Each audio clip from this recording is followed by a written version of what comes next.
pero sinaktan at pinagbantaan. Ganyan nagtapos ang relasyon ng dating magkasintahan sa Mandaluyong City. Ang lalaki, pinagbantaang ikakalat online ang mga pribadong videos at pictures ng biktima kapalit ang pera. Nasa frontline ng balitang yan, si Elaine Fulgencio.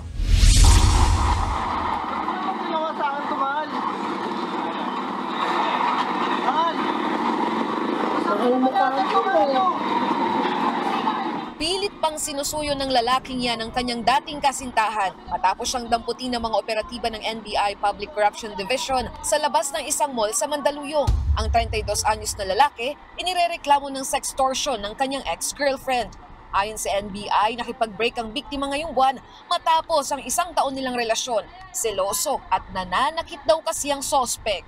Yung babae kasi ayaw na sa kanya kasi nga aside from yung itong ang ginawa sa kanya nitong huli ay parang may pagka-abusive yung kung ano-ano sinasabi doon sa babae na may mga pananakot.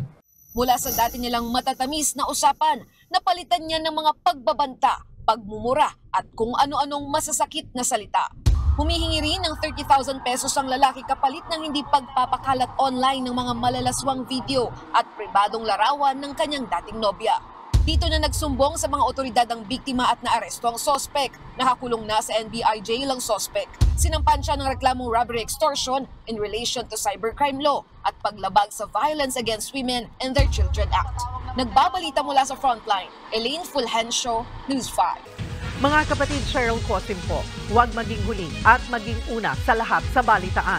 Para sa tuloy-tuloy na talakayan sa Frontline, mag-follow at mag-subscribe sa social media pages ng News 5.